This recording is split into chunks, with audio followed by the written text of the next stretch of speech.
asalaamaaleykum waa Sénégal maa ngi nuyu ku ci nekk sa tur ak sa sant ku ci nekk fa nga toog fekk naa la fa ne la jàbb loxo maa ngi massawu sénégalais yi ci li nga xamante ni mooy mbas mi di Covid-19 dugg fi lëmbe réew mi di rey suñu yaay yi di rey suñu papa yi di rey suñu maam yi léegi bàyyeetul sax suñu ndaw ñi mu nekk tiis nekk métit nekk lu diis loo xamante ni yàlla wàcce na ko suñu kaw di ñaan yàlla mi ñu ko wàcceel mu teggilaat ñu ko ci jàmm ak salaam damay profiter aussi ci occasion bi di jaale képp ki nga xamante ni ñàkk nga ci sa bakkan ak képp koo xamante ni ñàkk nga ci sa mbokk ñëpp ñi ci faatu yàlla yërëm leen xare leen ca aljana ya gën a kawe. damay jéggalu aussi la presse sénégalaise parce que j'avais annoncé une conférence de presse mais vu le contexte sanitaire je peux pas vraiment dajale lu tolloog plus de 100 ou 200 journalistes dans une salle pour war a man tamit mën a nekk kii participer ci liy propager ce virus bi nga xamante ni ñëpp dañ ne nañ leen mànkoo booloo pour jëlee ko fi di profiter aussi di remercier la presse crédible la presse sénégalaise crédible les journalistes yi nga xamante ni ils m'ont appelé depuis hier ils n'ont pas arrêté de m'appeler pour vraiment soutenir pour vraiment encourager et pour vraiment même donner des conseils maa ngi leen di jaajëfal xam ngeen seen bopp yéen ñëpp vous avez été très nombreux alhamdulillahi rabbil alamin damay sant yàlla bu baax a baax a baax ndax je ne suis ni surpris je ne suis aussi ni étonné je ne suis aussi ni vraiment surpris je suis dans l'espace public nekk un activiste confirmé nekk quelqu'un qui défend le droit humain nekk quelqu'un qui se bat pour des causes nobles nekk koo xamante ni ça fait 25 ans je lutte contre l'injustice nekk koo xamante ni lépp loo xamante ni wala ñëpp ñi nga xamante ni dañuy bëgg a faagaagal wala naxasal réew mi niñ bëgg mu doxee ma taxaw ne di la barrer la route quand je m'attendais à ce jour j'attendais à recevoir des coups c'est pas la première fois comme ils ont l'habitude de le faire alors dama ne woon duma def une vidéo mais il le faut damay commencer d'abord ci wax leen kan mooy Thier ki nga xamante ni moom moo ma filmé en mon insu dans sa voiture les gars Thier c'est quelqu'un boo xamante ni bi ñu xamante ak moom ça date de 20 ans ñu seq façon teraanga bu ne tenez-vous bien mu nekk koo xamante ni dëkk na Kër Thiat ak Kaolack pendant 2 ans mu nekk koo xamante ni dëkk na Kër Tantay Thiat ici à Thiaroye Azur pendant 1 an mu nekk koo xamante ni wax dëgg yàlla à mon insu il se permettait d'aller à Kaolack seeti gi sama yaay yendu fa des fois même fanaan fa suy ñibbi jël xaalis sax jox ko ne ko yaay booy sama ñaan laa jël si woon yow yaay sama sëriñ sama gaañi kii mooy Thier pour ngeen xam li ñu seq ak moom wala fi ñu jaar ak moom kon ku mel noonu su fekkente ni am na intention def lu bon wax dëgg yàlla ay la yëwan man mënuma ko xam mënuma ci am ñaawu njort parce que 20 ans du 1 an 20 ans du 5 ans la nekk nag ca gannaaw Thier ba ñu war a mën a toog ci otom pour mu enregistrer ma loolu lu ñuy dugg la peut-être après ci poursuite dossier bi li tax ma ne damay def vidéo su fekkonte ni y avait pas transaction d'argent du ma ci yëy yàbbi mais da ngeen gis ci début vidéo bi mu am une transaction d'argent boobu li ko waral du lenn lu dul ñëpp xam nañ ma ci samay activité à part mon métier d'artiste damay bay damay jaay oto je suis dans l'élevage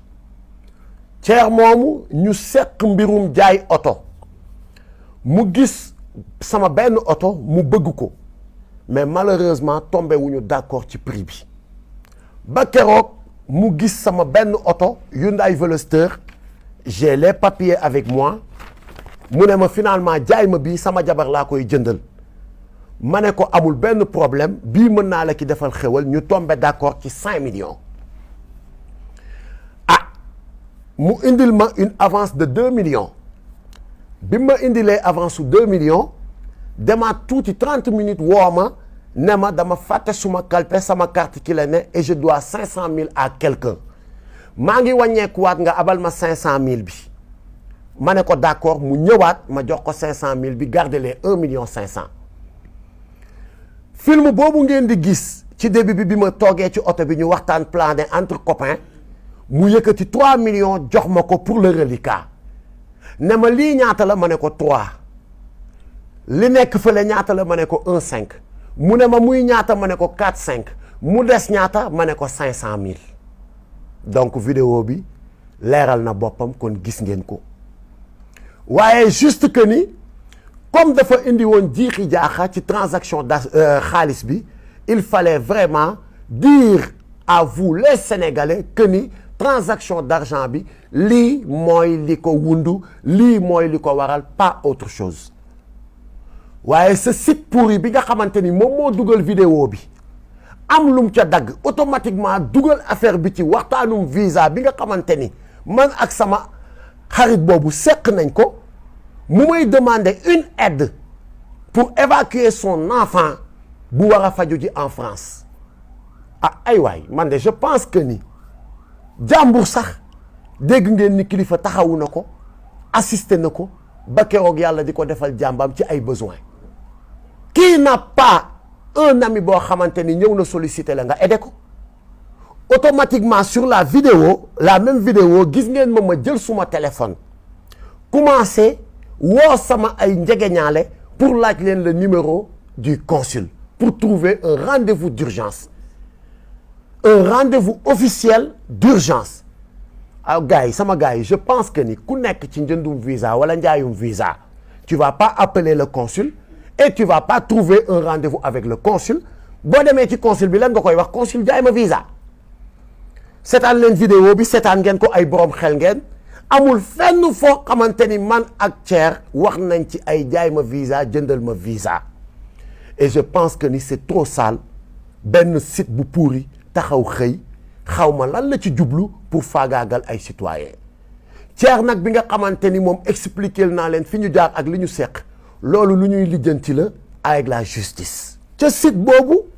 ma gis ñu bind escroquerie trafic de visa gis même un jugement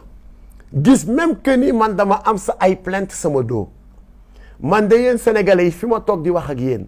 amul benn police boo xamante ni woo na ma wala benn gendarmerie ne ma kilifa da nga fi am une plainte tu dois venir répondre ba fi may wax ak yéen dégguma ko yëguma ko amul ndax sequma ak benn sénégalais lu muy xëyee war ma mun a porter plainte site boobu jugé ma te man dew ma tribunal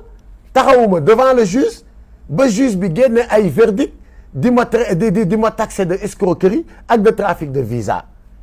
ah loolu sama gars yi c'est un site qui est habitué à ces faits képp koo xamante ni da nga jóg pour taxaw empêcher à ces gens yi nga xamante ni dañ fi nekk di ñu diriger ci manque de respect ne leen du ci dal site boobu gis nañ ni jug na pour def yu bon pour def yu tilim pour discréditer pour xëpp suñu der yu lu bon waaye bii paa nag ah duñ ci génnee noonu du yombee noonu dinañu ma wax ce site va me dire quand est-ce que j'ai été un escroc et ce site va me dire aussi quand est-ce que j'ai trafiqué de visa s'agissant de visa li ma ci xam mooy sama groupe war a déposer pour une tournée ñu woo ma ne ma vous avez un dépôt demain à 11h ma jël suma passeport yóbbu ko ak les documents d'invitation fi festival bu ñu war a dem wala concert bu ñu war a dem présenter ko ñu juger may ñu visa ñu dem suñu tournée ñibbi si waat ci jàmm ak salaam damay wax nag vous les journalistes damay wax aussi la gendarmerie et la police allez faire des investigations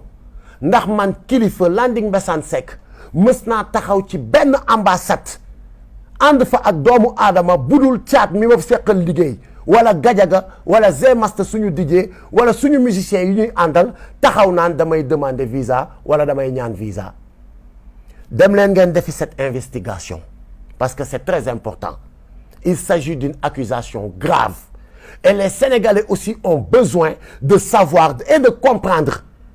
ñan ñoo nekk ci dëkk bi nekk ñoo xamante ni seen intention du lenn lu dul saltel ak tilimal deru des honnêtes citoyens.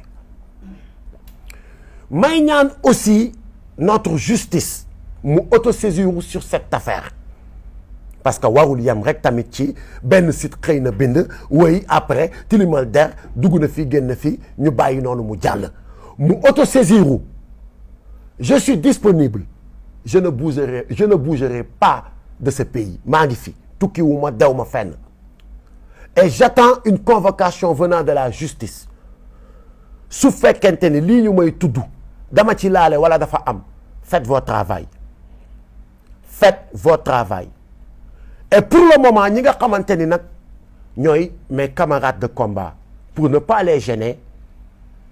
je mets en suspens mes activités dans le mouvement Y en a marre pour mettre leen à l'aise pour wan leen ni que ni cette affaire n'a rien à voir avec ay Y en a marre avec ay affaire de je sais pas quoi nu ma ko mën a expliquer. Maintenant lépp li nga xamante ni nag mooy lu war a jëm ci mbirum justice tamit duñ na yàcc ni yasar on a consulté nos avocats. On a parlé avec nos avocats ils vont ñu ngi ciy liggéey au moment où je vous parle et dinañ ci def li nga xamante ni moo war sama gars yi j'avais pas besoin d'être très long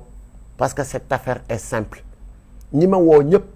li ma leen di wax mooy j'ai pas besoin de passer dans un autre chemin pour expliquer li nga xamante ni moo xew j'ai juste besoin de dire les choses telles qu'elles sont et mooy li nga xamante ni mooy li ma fi wax sama gars ñi l'heure est grave nañu bàyyiwaat suñu xel bu baax a baax ci li nga xamante ni mooy xew Sénégal ñu ngi jëm ci 2024 ñu ngi jëm aussi ci ay élections locales je pense que ni le débat le plus intéressant ou le sujet le plus intéressant c'est de communiquer essayer d'inciter les jeunes pour que ñu dem inscrire sur les listes électorales pour préparer une bonne relève pour des élections aussi transparentes li nga xamante ni tey jii mooy le sujet ñu ngi jëm ci 2024 dañ fiy aaye troisième mandat su fekkente ni nag looloo tax je n'accuse nag personne mais bu fekkente ni looloo tax ngeen bëgg a divertir les Sénégalais man kilifa gisuma luy tee ba duma taxaw farouchement combattre li nga xamante ni mooy un troisième mandat venant de quiconque ndax lu ñu mayul sunu maam Abdoulaye Wade duñu ko may keneen ku mu mën a doon fii ci réew mi su fekkente ni da ngeen bëgg a divertir les Sénégalais pour ñu bañ a wax ci sàccum suuf gi spoliation foncière bu metti bi ngeen nekkee c'est peine perdue dinaa ci wax ba suba ci ginnaaw ngoon su fekkente ni aussi da ngeen a bëgg a bâillonner ou tilimal ou yàq deru ñi nga xamante ni dañu taxawal pour leeralal Sénégalais yi seen yu bon yi ngeen nekk di def c'est peine perdue je suis prêt comme toujours vous pouvez tuer Kilifeu et je suis prêt pour y laisser mon nez mais vous aurez en face de vous plus de 5 millions de Kilifeu là cette jeunesse est éveillée maintenant cette jeunesse ne va pas être manipulée cette jeunesse ne va pas être bâillonnée cette jeunesse nous allons vous barrer la route donc bu fekkente ni Kilifeu mooy seen cible pour bu ngeen ko éliminer vous allez bâillonner la jeunesse vous vous trompez donc maa ngi ñaan yàlla def jàmm ci réew mi def ko ci àdduna bi jëlee fi mbas mi musal ñu muccal ñu di jéggaluwaat sénégalais yi di remercier waat ñëpp ñi nga xamante ni de près ou de loin ils m'ont soutenu sur cette épreuve di encore remercier waat ñi nga xamante ni j'ai reçu votre message ci sama messenger ci sama Facebook ci sama Instagram ci sama jumtukaay yi may waxee yëpp maa ngi leen di remercier et merci encore pour votre soutien Kilifeu est là et il ne va jamais trahir le combat. Je vous fais confiance, faites-moi confiance. Jaa ngeen jëf, je vous remercie. Yàlla na jàmm yàgg Sénégal. One love les amis.